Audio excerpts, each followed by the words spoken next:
बच्चों, तो कैसे हैं आप लोग। तो बेटा आज अपन स्टार्ट करने जा रहे हैं ग्रेविटेशन का लेक्चर नंबर 7। ठीक है, लास्ट क्लास में अपन ने लेक्चर नंबर 6 देखा था, जहां पर अपन ने variation of gravity due to rotation of earth and due to shape of earth की बात की थी। ठीक है, आज अपना टॉपिक टोटल डिफरेंट है।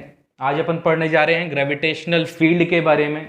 ग्रेविटेशनल फील्ड क्या होता है, ठीक है। तो ये बहुत अच्छा टॉपिक है और इम्पॉर्टेंट भी है, क्योंकि आगे के जितने भी डेरिवेशंस अपन करने जाएंगे ग्रेविटेशन में, इस चैप्टर के जितने भी डेरिवेशंस हैं आगे के, सारे डेरिवेशन इसी टॉपिक पर बेस्ड हैं। ठीक है, तो ध्यान से समझिए इस टॉपिक को, ग्रेविटेशनल फील्ड। यदि समझ में नहीं आता है दोबारा पॉज करके रिपीट करके देखिए।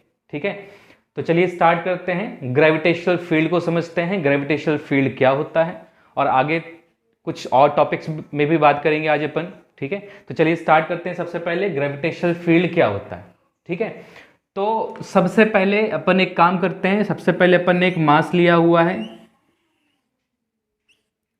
ठीक है, एक मास लिया है कैपिटल M, इसको अपन कहेंगे सोर्स मास।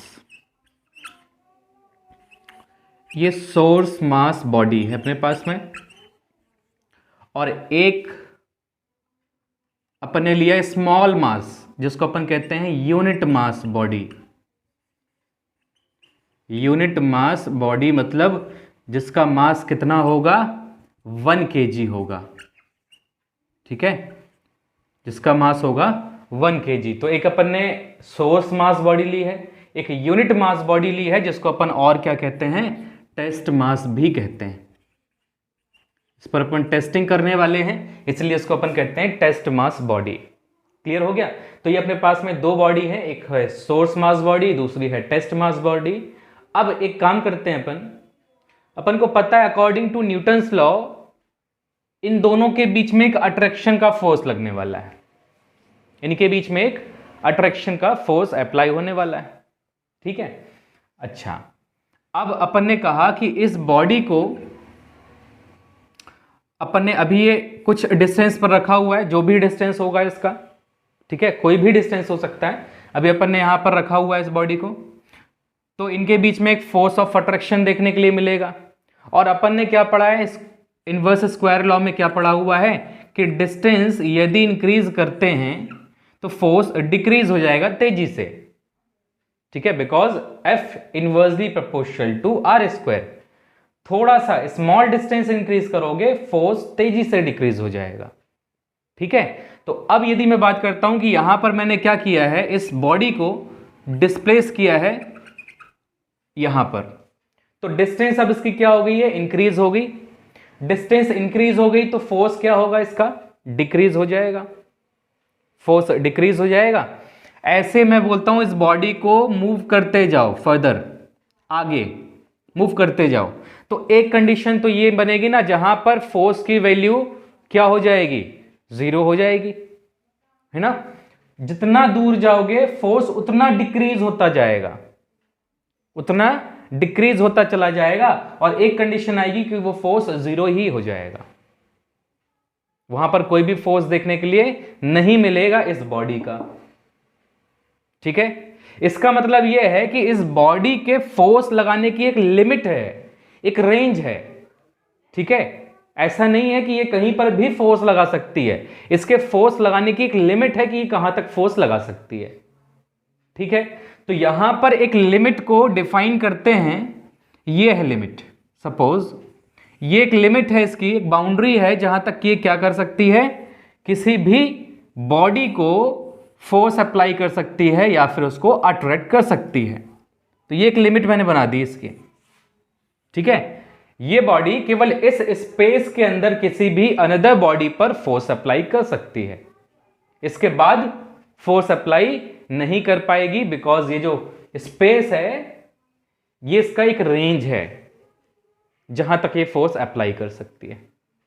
ठीक है, तो what is gravitational field, what is gravitational field, ये कौन सा फोर्स अप्लाई कर रही है, यहां पर ग्रेविटेशनल फोर्स अप्लाई कर रही है ना, ये बॉडी कौन सा फोर्स अप्लाई कर रही है, यहां पर ग्रेविटेशनल फोर्स अप्लाई कर रही है ना। तो स्पेस अराउंड अ बॉडी, ठीक है, किसी भी बॉडी के अराउंड में यदि अपन ने एक स्पेस ले लिया जहां तक वो क्या कर सकती है, किसी अनदर बॉडी को फोर्स एक्सर्ट कर सकती है। अपन ने एक बॉडी को यहां रखा, यहां रखा, यहां रखा, यहां रखा, यहां रखा, उस पर फोर्स अप्लाई हो जाता है, उस पर फोर्स अप्लाई हो जाता है। ये बॉडी अपने ऊपर फोर्स एक्सपीरियंस कर रही है, ये बॉडी अपने ऊपर फोर्स एक्सपीरियंस कर रही है। लेकिन यदि मैंने एक बॉडी को यहां पर रख दिया, यहां पर रख दिया, या फिर यहां पर रखा, या फिर यहां रखा, या फिर यहां रखा, बॉडी पर कोई भी फोर्स देखने के लिए नहीं मिल रहा है, बॉडी पर कोई भी फोर्स देखने के लिए नहीं मिल रहा है। मतलब क्लियर है कि इस सोर्स मास बॉडी का एक रेंज होता है फोर्स लगाने का, जहां तक वो फोर्स अप्लाई कर सकता है। ठीक है, तो space around a mass where its force can be experienced by other body or unit mass body, another body or unit mass body. ठीक है, किसी भी सोर्स मास के सराउंडिंग का स्पेस जहां तक वो क्या कर सकता है, किसी अनदर बॉडी को फोर्स एक्सर्ट कर सकता है, that is called gravitational field, that is called gravitational field. ठीक है, क्लियर हो गया। किसी भी मास की जो फोर्स लगाने की कैपेसिटी होती है वो एक रेंज होती है जहां तक वो फोर्स अप्लाई कर सकता है, उस रेंज को ही अपन कहते हैं ग्रेविटेशनल फील्ड। सिंपल। ठीक है, क्लियर हो गया। अब बात करते हैं यहां पर, जैसे कि सन को देख लें, अपनी अर्थ जो है वो सन के अराउंड में क्या कर रही है, रिवॉल्व कर रही है।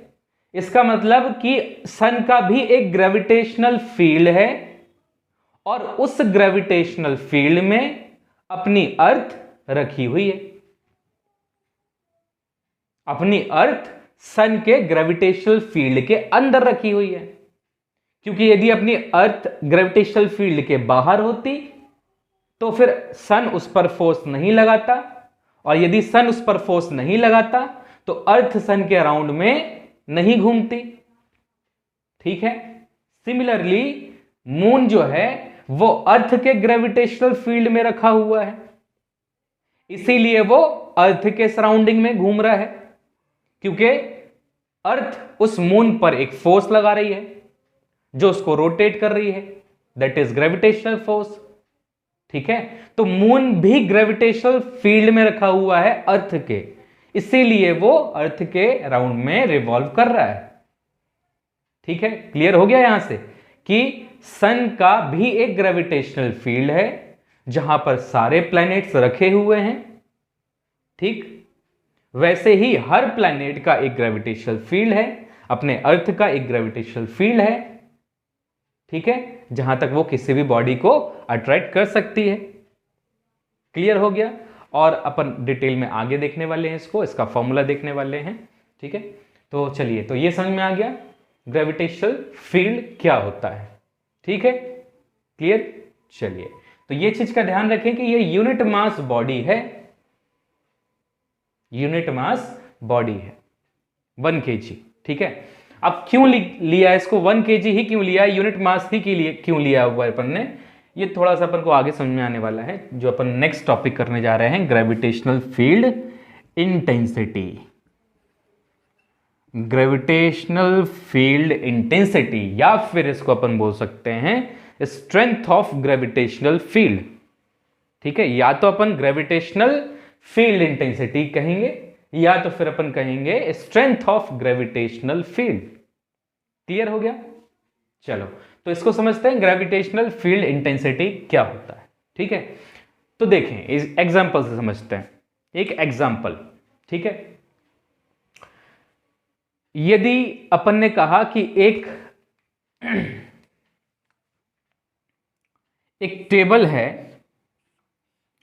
उस टेबल पर मैंने क्या कर दिया, एक हैमर से हिट कर दिया, एक टेबल पर मैंने एक हैमर से हिट कर दिया। ठीक है, अब मैंने कितना फोर्स लगाया टेबल पर, इस टेबल पर मैंने कितना फोर्स लगाया, कैसे पता चलेगा? हैमर को देख करके पता चल जाएगा क्या कि कितना फोर्स लगाया है? नहीं चलेगा पता। किससे पता चलेगा फोर्स कितना लगा है? टेबल से, जिस पर फोर्स अप्लाई हुआ है ना, जिस पर फोर्स अप्लाई हुआ है वही बताएगा कि कितना फोर्स लगा है मेरे ऊपर। रोएगा गाएगा ज्यादा फोर्स लगेगा तो, ठीक है, वही बताएगा। तुमको मैं थप्पड़ मार दूं, ठीक है, तो यदि तेजी से मार दिया तो रोने लगोगे, ठीक है, लेकिन प्यार से मारा तो हंसने लगोगे। तो कौन बता रहा है फोर्स की वैल्यू, कितना फोर्स लगा? जिस पर फोर्स अप्लाई हो रहा है ना, जिस पर फोर्स अप्लाई हो रहा है वही तो चेक करके बता रहा है कि मेरे पर इतना फोर्स लगा है मेरे ऊपर, ठीक है। तो जैसे यहां पर देखा अपन ने कि अपन ने हैमर से इस टेबल को हिट किया, तो यहां पर कितना फोर्स लगाया है मैंने हैमर के थ्रू, ये कौन बताने वाला है? ये टेबल बताने वाला है। टेबल टूट गया, इसका मतलब ज्यादा फोर्स लगाया होगा, है ना, और नहीं टूटा, इसका मतलब फोर्स की वैल्यू कम थी। वैसे ही यहां पर बात करें तो ये सोर्स मास है, इस सोर्स मास ने इस टेस्ट मास पर फोर्स लगाया, तो कितना फोर्स लगाया, कितना फोर्स लगाया वो कहां से मिलेगा? इसको देख करके अपन नहीं बता सकते कि इसने कितना फोर्स लगाया। कौन बताएगा इसके फोर्स की वैल्यू? जिसने एक्सपीरियंस किया होगा, ठीक है, जिसने इसके फोर्स को अपने ऊपर एक्सपीरियंस किया है वही बताएगा कि मेरे ऊपर इतना फोर्स लगा है। किसने एक्सपीरियंस किया? यूनिट मास बॉडी ने। यूनिट मास बॉडी ने ही टेस्ट मास के फोर्स को अपने ऊपर एक्सपीरियंस किया, तो वही बताएगा कि मैंने कितना फोर्स एक्सपीरियंस किया है, ठीक है। तो force experienced by unit mass body, force experienced by unit mass body is called gravitational field intensity of this mass, ठीक है। इस मास की ग्रेविटेशनल फील्ड इंटेंसिटी होगी जो कि ये एक्सपीरियंस करेगा। उसने अपने ऊपर जो फोर्स एक्सपीरियंस किया है वो फोर्स किसका है? वो तो सोर्स मास का फोर्स है ना, जो उसने अपने ऊपर एक्सपीरियंस किया। उसने अपने आप पर थोड़ा फोर्स लगा लिया खुद का, वो फोर्स तो इसका था ना। तो उसने आपको बताया कि मेरे ऊपर कितना फोर्स लगा है, लेकिन वो फोर्स किसका है? वो फोर्स है सोर्स मास का। क्लियर हो गया? तो gravitational field intensity at a point, gravitational field intensity at a point is defined as the force experienced by unit mass body at that point in the gravitational field। ये सारी चीजें कहां होनी चाहिए? ग्रेविटेशनल फील्ड में। भाई जब gravitational field के अंदर होगा तभी तो फोर्स अप्लाई होगा। जब ग्रेविटेशनल फील्ड के अंदर ही नहीं होगा तो फोर्स भी अप्लाई नहीं होगा, है ना। तो ग्रेविटेशनल फील्ड के अंदर होनी चाहिए, ये चीज क्लियर रखें कि यदि unit mass body gravitational field के अंदर है तो ही वो फोर्स को एक्सपीरियंस कर पाएगा अपने ऊपर, तो ही ये सोर्स मास उस पर फोर्स अप्लाई कर पाएगा, ठीक है। तो समझ में आ गई ग्रेविटेशनल फील्ड इंटेंसिटी क्या होती है, ठीक है। यूनिट मास अपने ऊपर जितना भी फोर्स एक्सपीरियंस करेगा that is called gravitational field intensity, ठीक है। अब बात करते हैं ये अपन ने यूनिट मास बॉडी ही क्यों मानी है, ये स्मॉल मास ही क्यों लिया? कुछ और भी तो लेकर के चल सकते हैं, कुछ और भी लेकर के चल सकते हैं, बट यूनिट मास लेने का क्या रीजन है? तो यदि अपन ने कहा कि एक मास है और एक ये मास है, अपन जानते हैं कि अपन ने पढ़ा हुआ है कि दो मास एक दूसरे पर एक अट्रैक्शन का फोर्स अप्लाई करते हैं एक दूसरे पर, मतलब ये लगाएगा इस पर फोर्स और ये भी इस पर फोर्स लगाएगा, दोनों एक दूसरे पर फोर्स लगाते हैं, ठीक है।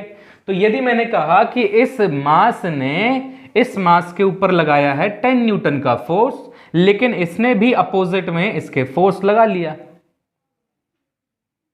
तो यदि इस मास ने भी फोर्स लगा दिया तो ये जो 10 न्यूटन का फोर्स है ये तो डिस्टर्ब हो गया,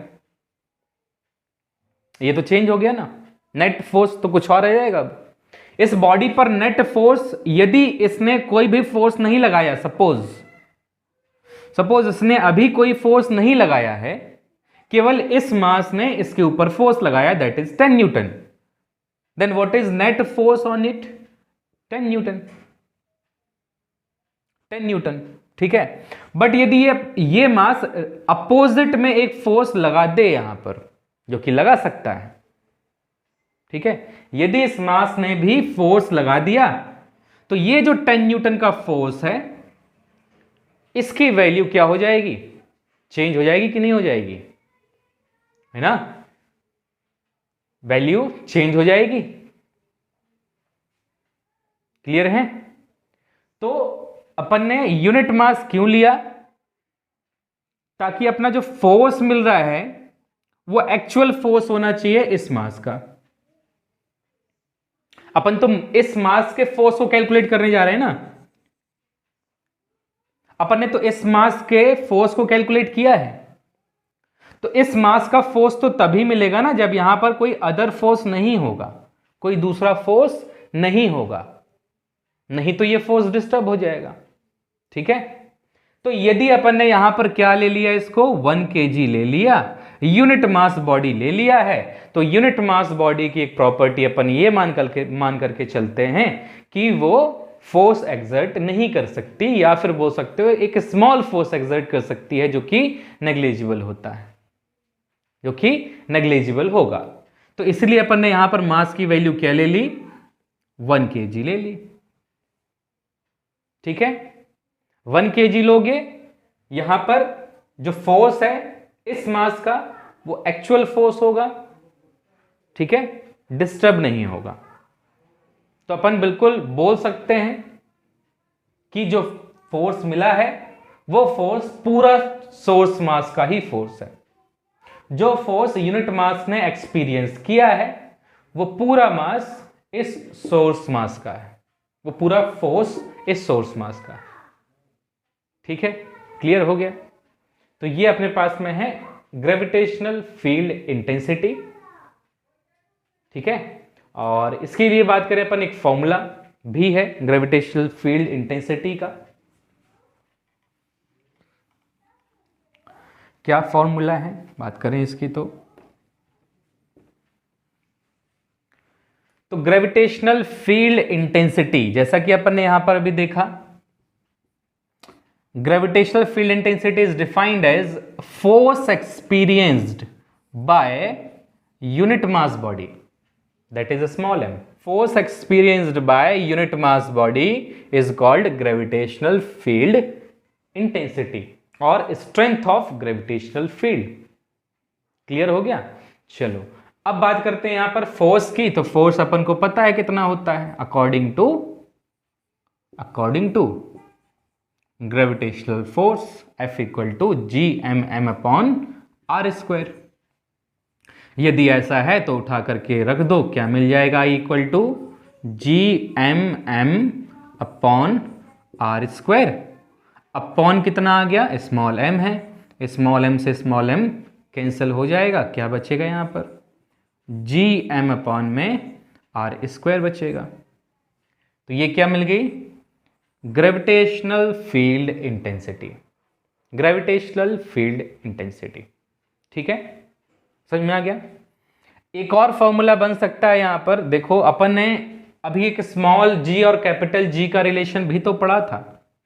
क्या था, small g equal to GM upon R square, यही तो था। स्मॉल g का भी रिलेशन भी तो यही था, GM अपॉन R स्क्वायर, यही तो पढ़ा अपन ने। ठीक है, तो अब इन दोनों को देखें, ये भी GM अपॉन R स्क्वायर आ रहा है, ये भी GM अपॉन R स्क्वायर है। इसका मतलब क्या बोल सकते हैं कि इंटेंसिटी, ग्रेविटेशनल फील्ड इंटेंसिटी और strength of gravitational field is equal to G।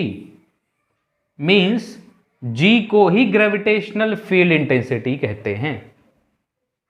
ठीक है।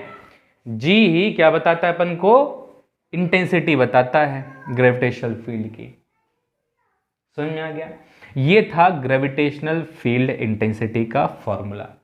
ठीक है। यूनिट की बात करें तो यूनिट क्या होना चाहिए, यहां से देख सकते हैं।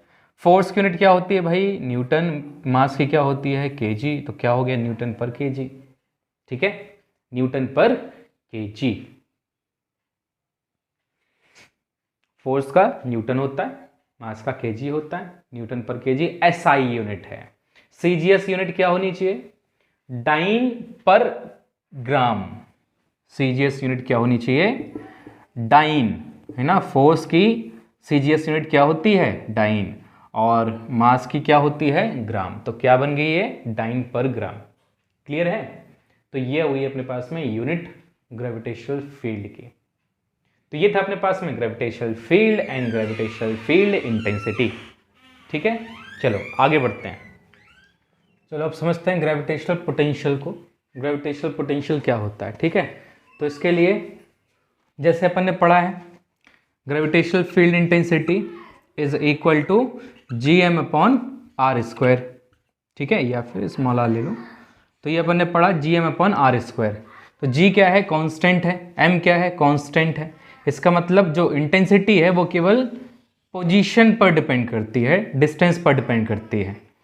तो इंटेंसिटी एक्चुअल में एक कैरेक्टरिस्टिक है बॉडी के पास में, जो वो पोजीशन के थ्रू गेन करती है।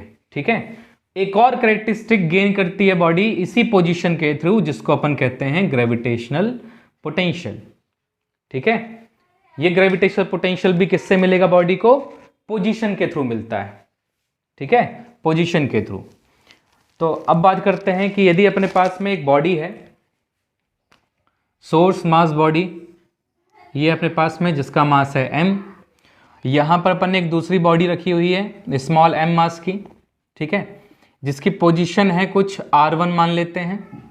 तो इस बॉडी के पास में, इस पॉइंट के पास में एक पोजीशन है r1, तो इस पोजीशन के थ्रू इसके पास में एक प्रॉपर्टी आ गई, पोटेंशियल। ठीक है, एक गेन कर लिया इसने, जिसको अपन पोटेंशियल कह रहे हैं। एक दूसरा पॉइंट ले लेते हैं, यहां पर एक दूसरा पॉइंट ले लिया अपन ने यहां पर, और इसकी जो पोजीशन है वो कितनी है, R2 है।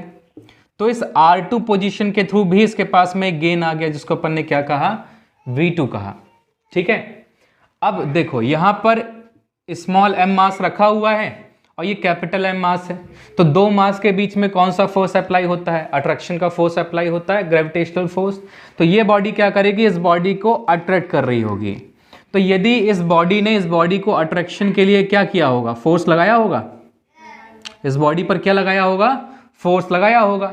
ठीक है, अब ये फोर्स, और यहां पर देखें तो इस बॉडी ने क्या किया, इस बॉडी को फोर्स लगा करके पॉइंट ए से पॉइंट बी तक मूव कर दिया। ठीक है, इस बॉडी ने इस बॉडी के ऊपर फोर्स अप्लाई करके पॉइंट ए से कहां तक मूव कर लिया, पॉइंट बी तक। मतलब कितना डिस्प्लेसमेंट कर लिया, dx डिस्प्लेसमेंट कर लिया। तो इस dx डिस्प्लेसमेंट करने के लिए क्या किया होगा, बॉडी ने एक वर्क डन किया होगा।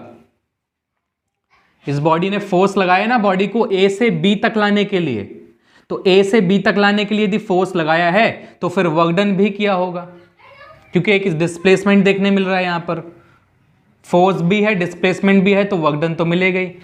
तो यहां पर a से b तक लाने के लिए कितना अमाउंट ऑफ वर्क डन हुआ है, इसको अपन क्या कहेंगे, पोटेंशियल डिफरेंस कहेंगे। V1 minus V2 potential difference is equal to amount of work done. किस पर वर्क डन किया है, स्मॉल m पर वर्क डन किया, स्मॉल m पर वर्क डन किया है। तो या फिर इसको m0 भी लेकर के चल सकते हैं, m0 पर वर्क डन किया है।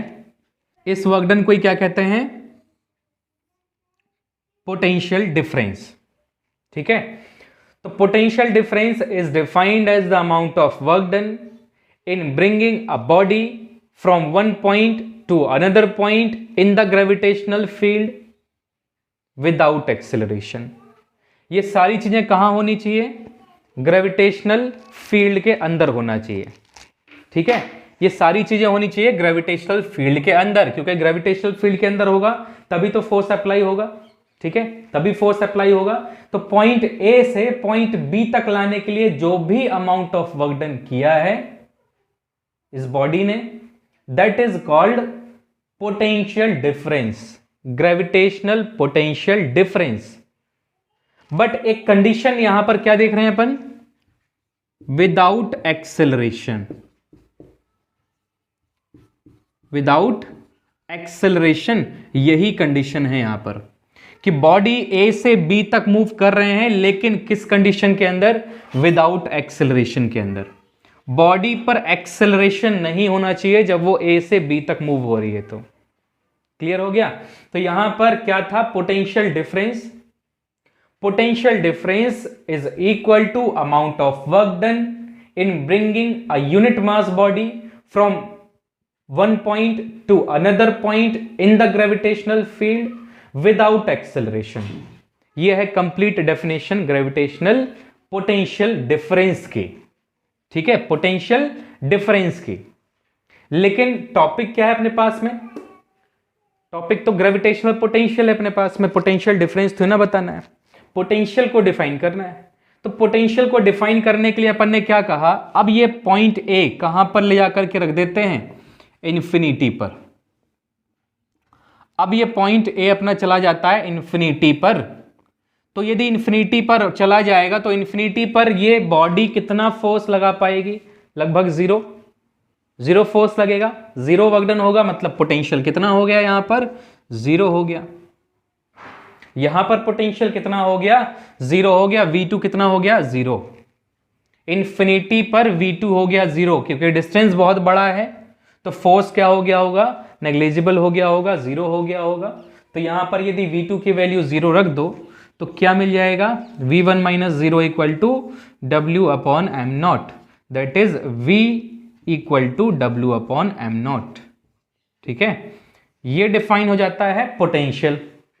ग्रेविटेशनल पोटेंशियल की डेफिनेशन क्या है, gravitational potential is defined as the amount of work done in bringing a body from infinity to any point, infinity to any point in the gravitational field without acceleration। तो difference क्या है दोनों में, gravitational potential में एक point से दूसरे point पर अपन ने क्या किया, बॉडी को मूव किया है ए टू बी, लेकिन ग्रेविटेशनल पोटेंशियल में क्या किया, ग्रेविटेशनल पोटेंशियल में बॉडी को अपन ने इन्फिनिटी से किसी पॉइंट पर मूव किया है, इन्फिनिटी है ये पॉइंट इन्फिनिटी है, यही डिफरेंस है दोनों में, पोटेंशियल डिफरेंस में और पोटेंशियल में। इन्फिनिटी पर पोटेंशियल कितना हो जाएगा, जीरो हो जाएगा, जितना, क्योंकि अपन ने क्या देखा था, intensity equal to GM upon R square, R के इनवर्सली प्रोपोर्शनल होती है इंटेंसिटी। जिस टाइप से इंटेंसिटी से अपन को, जिस टाइप से डिस्टेंस के थ्रू इंटेंसिटी मिल रही है, उसी टाइप से अपन को यहां पर डिस्टेंस से पोटेंशियल भी मिल रहा है। जितना ज्यादा डिस्टेंस उतना कम पोटेंशियल, जितना ज्यादा डिस्टेंस उतना कम पोटेंशियल, ठीक है। तो यहां पर बात करें तो इन्फिनिटी पर पोटेंशियल कितना हो गया, जीरो हो गया, V2 पर V2 जीरो हो गया है, ठीक है।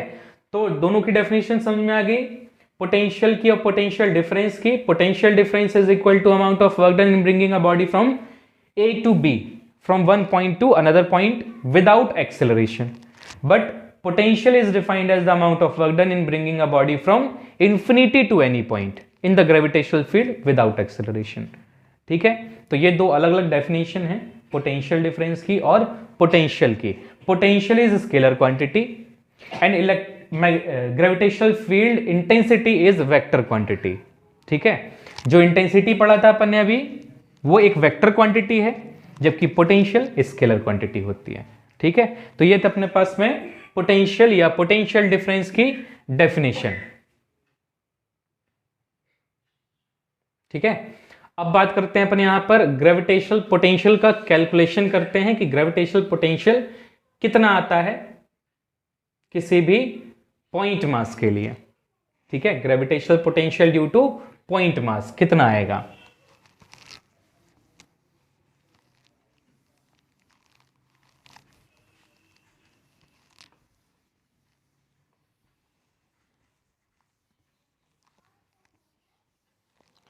यूनिट क्या होनी चाहिए इसकी, यूनिट की बात करें तो यूनिट क्या होगी, यूनिट होगी अभी अपन ने पढ़ा potential equal to work done upon mass. तो वर्क डन की क्या होती है जूल, मास की क्या होती है केजी, ये आ गई यूनिट जूल पर केजी। ठीक है, ये यूनिट है, एसआई यूनिट इज जूल पर केजी। ये है ग्रेविटेशनल पोटेंशियल या ग्रेविटेशनल पोटेंशियल डिफरेंस की यूनिट। ठीक है, चलो तो अगला टॉपिक है अपना gravitational potential at a point. ठीक है, तो अब यहां पर अपन कैलकुलेट करने जा रहे हैं किसी भी पॉइंट पर ग्रेविटेशनल पोटेंशियल की वैल्यू। ठीक है, तो इसके लिए अपन ने क्या किया, एक सोर्स मास बना लिया जिसका मास क्या है कैपिटल एम है, और इसका एक ग्रेविटेशनल फील्ड पर एक पॉइंट P ले लेते हैं जिसका डिस्टेंस है स्मॉल r। अब एक दूसरा टेस्ट मास है या यूनिट मास है जो कहां रखा हुआ है इन्फिनिटी पर, बिकॉज अपन क्या कैलकुलेट करने जा रहे हैं ग्रेविटेशनल पोटेंशियल। तो पोटेंशियल कैलकुलेट करने के लिए एक पॉइंट होना चाहिए इन्फिनिटी, है ना, तो अपन ने एक पॉइंट इन्फिनिटी कर दिया। तो बॉडी को रखा है अपन ने इन्फिनिटी पर, यूनिट मास बॉडी को इन्फिनिटी पर ही अपन एक पॉइंट ले लिया है ए, इन्फिनिटी पर ही अपन ने एक पॉइंट लिया है ए जहां पर अपन का रखा हुआ है unit mass body, unit mass body. इस यूनिट मास बॉडी की यहां से जो डिस्टेंस है इसको अपन मान लेते हैं कि ये x है, ए पॉइंट से डिस्टेंस कितनी है x है। अब यदि अपन A से मूव करके लाते हैं बॉडी को P तक, A मतलब इंफिनिटी से, इंफिनिटी से यदि बॉडी को P तक मूव करके लाते हैं तो जितना भी अमाउंट ऑफ वर्क डन होगा that is called gravitational potential, है ना। तो इंफिनिटी से P तक लाने के लिए इतना बड़ा अमाउंट ऑफ वर्क डन करने से पहले अपन एक छोटा सा वर्क डन कर लेते हैं, एक छोटा सा डिस्प्लेसमेंट कर लेते हैं और पता कर लेते हैं कि एक स्मॉल डिस्प्लेसमेंट में कितना वर्क डन करना पड़ रहा है। तो अपन टोटल के लिए भी फाइंड कर सकते हैं उसको इंटीग्रेट करके, जो अपना तरीका होता है। ठीक है, तो अपन ने क्या किया, पॉइंट ए से पहले एक स्मॉल डिस्प्लेसमेंट किया है बॉडी को पॉइंट बी तक, बॉडी को पहले एक स्मॉल डिस्प्लेसमेंट दिया पॉइंट ए से बी तक। कितना डिस्प्लेसमेंट है ये dx, ये डिस्प्लेसमेंट है dx।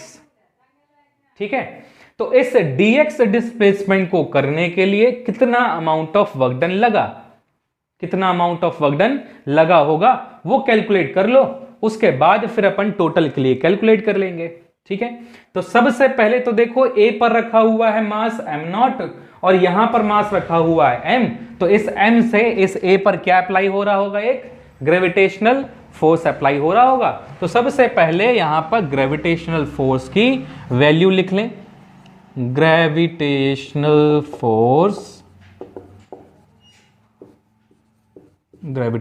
Force on unit mass body,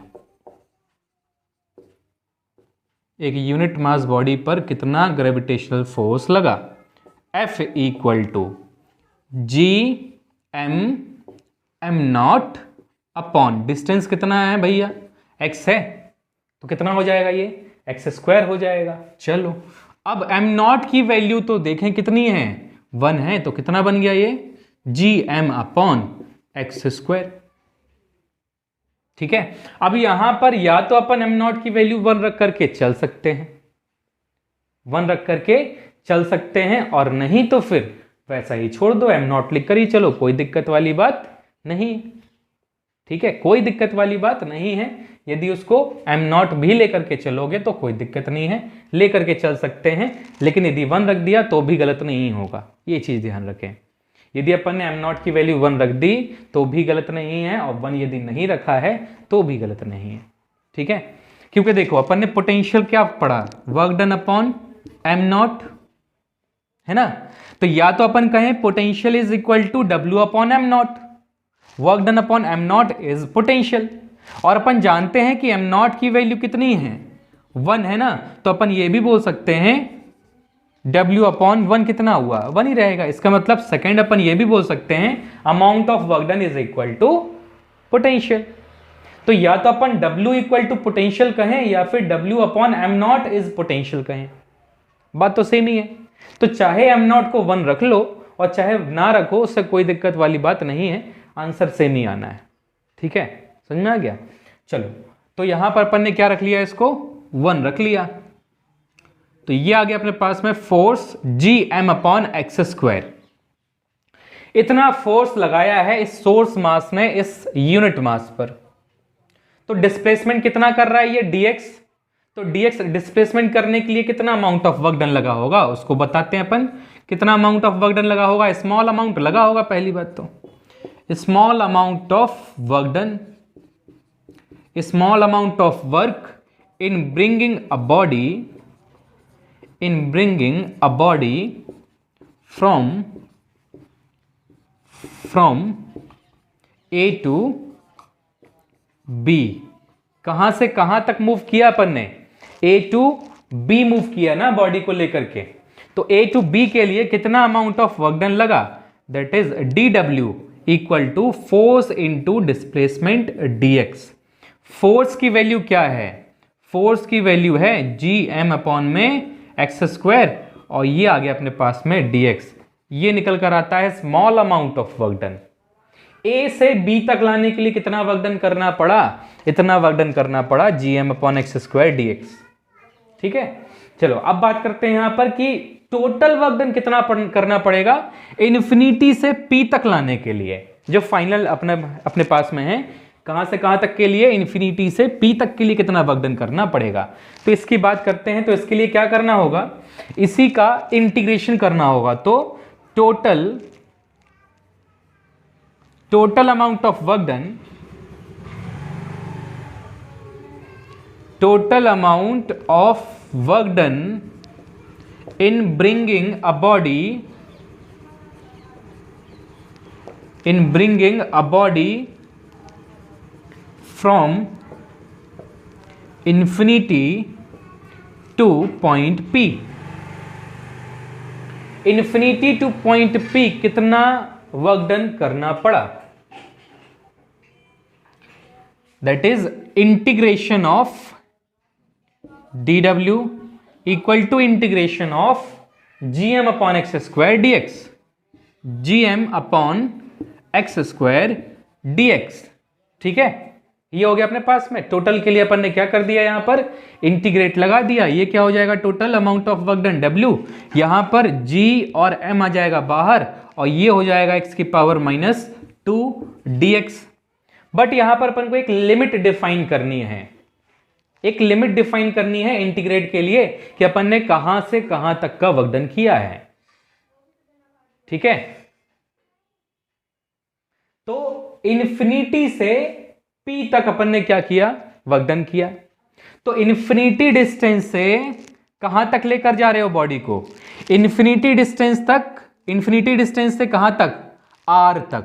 ये पॉइंट P तक लेकर आ रहे हैं ना अपन बॉडी को, इन्फिनिटी से P तक लेकर आ रहे हैं। तो P का डिस्टेंस कितना है, R। तो अपन ने कहा कि अपन ने बॉडी को कहां से कहां ला करके रख दिया, इन्फिनिटी डिस्टेंस पर रखी थी पहले बॉडी, और अब अपन ने ला करके रख दिया उसको R डिस्टेंस पर। इसका मतलब इन्फिनाइट टू R, ये हो जाता है इसका लिमिट। ठीक है, ये अपन ने लिमिट डिफाइन कर दी इन्फिनिटी टू R। चलो अब क्या करें, तो अब करना है यहां पर अपन को इंटीग्रेट। इंटीग्रेट का रूल क्या है भाई, इंटीग्रेट का रूल है x⁻n का यदि अपन को इंटीग्रेट करना है तो ये होता है x⁻n+1/n+1। ठीक है, n+1/n+1 जो पावर है उसमें अपन ने +1 कर दिया और पूरी पावर सेम नीचे लिख दी। तो क्या हो जाएगा यहां पर x⁻² +1 अपॉन में -2+1, और लिमिट क्या है अपने पास में, इनफाइनाइट टू R है। लिमिट लगा दो, कोई दिक्कत नहीं है। अब देखो -2+1 कितना हो गया, -1 हो गया, वो बाहर आ गया। तो W इक्वल टू क्या मिला, -Gm। ये -1 बाहर कर दिया अपन ने, अब अंदर क्या बचा, x⁻−1 बचा, ये इन्फिनिटी टू R हो गया। बाहर -Gm वैसे ही रहेगा। अब लिमिट रखो upper limit minus lower limit. ठीक है, ऐसी लगते हैं लिमिट अपन ने पढ़ा है, लिमिट कैसे पुट करते हैं, upper limit minus lower limit. तो अपर लिमिट क्या हो जाएगा, ये R⁻1 माइनस लोअर लिमिट क्या हो जाएगा, इन्फिनिटी की पावर -1। तो फाइनल क्या मिलता है अपने पास में, माइनस जी एम अपॉन में आर इनवर्स मतलब 1/r, इन्फिनिटी इनवर्स मतलब 1/इन्फिनिटी। तो माइनस जी एम 1/इन्फिनिटी कितना होता है, 1/इनफाइनाइट कितना होता है, 0 होता है, 1/इनफाइनाइट होता है 0। तो फाइनल क्या मिल गया, वर्क डन कितना मिल गया final, minus G M upon R, यही मिला, minus G M upon R, ये तो 0 हो गया, 1/इनफाइनाइट क्या हो गया, 0, कितना आ गया, minus G M upon R. यही है अपन का वर्क डन टोटल, या फिर इसको अपन कह सकते हैं पोटेंशियल। ठीक है, ये आ चुका अपन का total amount of work done, जो कि है minus G M upon R, और इसी टोटल वर्क डन को अपन क्या कहते हैं, ग्रेविटेशनल पोटेंशियल कहते हैं ये। ठीक है, minus G M upon R is potential or amount of work done. Clear हो गया, बिकॉज यहां पर अपन ने मास को 1 लिया है, इसलिए जो वर्क डन है वही अपना पोटेंशियल होगा। ठीक है, चलो नोट कर लो, फिर आगे बढ़ते हैं। हो गया, चलो अब छोटी सी एक चीज देख लेते हैं, ग्राफ। जो ग्रेविटेशनल पोटेंशियल देखा अपन ने और ग्रेविटेशनल फील्ड इंटेंसिटी देखी अभी, इनका ग्राफ स्टडी करते हैं, इनका ग्राफ कैसे बनना चाहिए। ठीक है, तो यदि बात करते हैं सबसे पहले फील्ड इंटेंसिटी की, gravitational field intensity versus R. ठीक है, आई वर्सेस आर। तो अभी अपन ने क्या पढ़ा, I equal to G M upon R square, means I is inversely proportional to R square. जबकि पोटेंशियल के बारे में क्या पढ़ा अपन ने, minus G M upon R. ठीक है, means V is inversely proportional to are.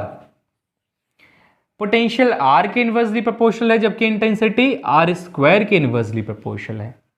तो इनका ग्राफ क्या होगा, सबसे पहले बनाते हैं अपन v के लिए ग्राफ। तो v का ग्राफ हो गया ये, v is inversely proportional to r। जितना ज्यादा r की पावर इंक्रीज होगी उतना ही ज्यादा स्लोप बढ़ेगा ग्राफ का। ठीक है, तो अभी यहां पर r था, ग्राफ ये बनाया, यहां स्क्वायर हो गया, पावर बढ़ गई तो स्लोप ऑफ ग्राफ भी बढ़ जाएगा। ये बन गया अपने पास में सेकेंड ग्राफ, किसके लिए, ग्रेविटेशनल फील्ड इंटेंसिटी के लिए, that is I inversely proportional to R square के लिए।